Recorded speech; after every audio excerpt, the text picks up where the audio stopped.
good morning. I wish I could say it's good to see you, but I can't see you. So I'll say it's good to be seen.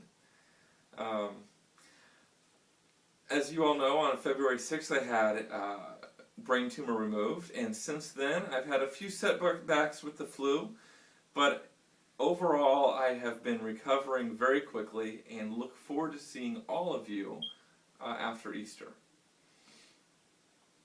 In the meantime, I wanted to talk to you all a little bit about my upcoming move in July.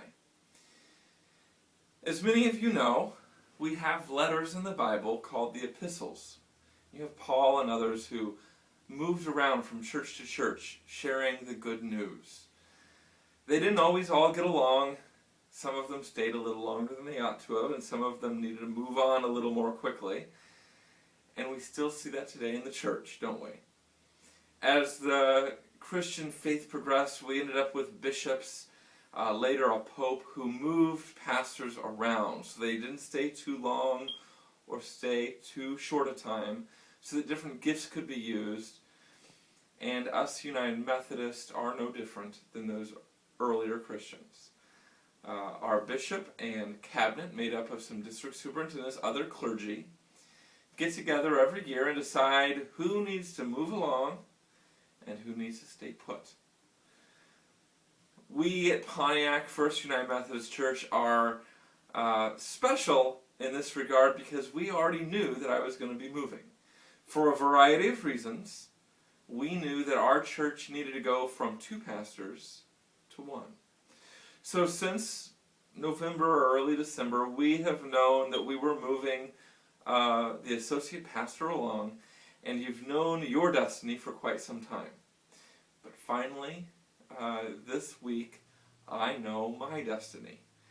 I'm glad to share with you that the district superintendent called me down to meet with her in Springfield. And when I walked in the room, standing there with her was an old friend, a colleague and mentor, Reverend John McIntosh. In fact, my pastor when I was growing up. And immediately, Carrie and I knew what this meant. I, in fact, am going to be appointed July 1st to First United Methodist Church of Normal, Illinois, where I'm going to be the associate pastor. And Carrie is going to be able to remain where she is in Chenoa. The bishop makes the decision of where we live. We're going to be moving to a parsonage in Normal, Illinois. And you know, it's always a bittersweet thing to make a move like this. There are things I would have liked to have done here. I'm just getting to know the church really and feel like I'm just getting my feet under me. There are things I'd be excited to go ahead and be able to do here. And yet, as a pastor, I know that there are very good people at my next church, and there's great ministry that we're going to be doing. As a church, it can be both a frustration and yet also an opportunity to have a pastor moving. It's frustrating because you finally got to know me.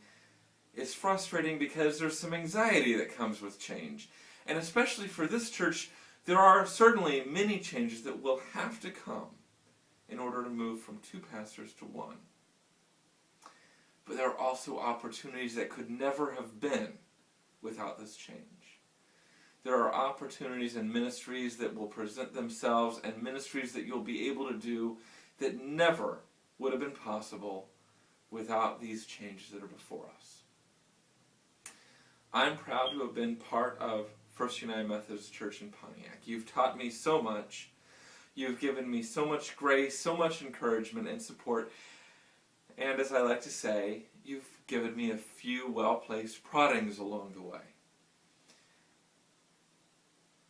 What I want to tell you is that any successes I have at Normal or any of my other churches that I go to will be your successes as well, because you are my first church as a pastor, and you've taught me many great things, and you've been a great source of teaching, support, love, and nurture, and especially some days, grace.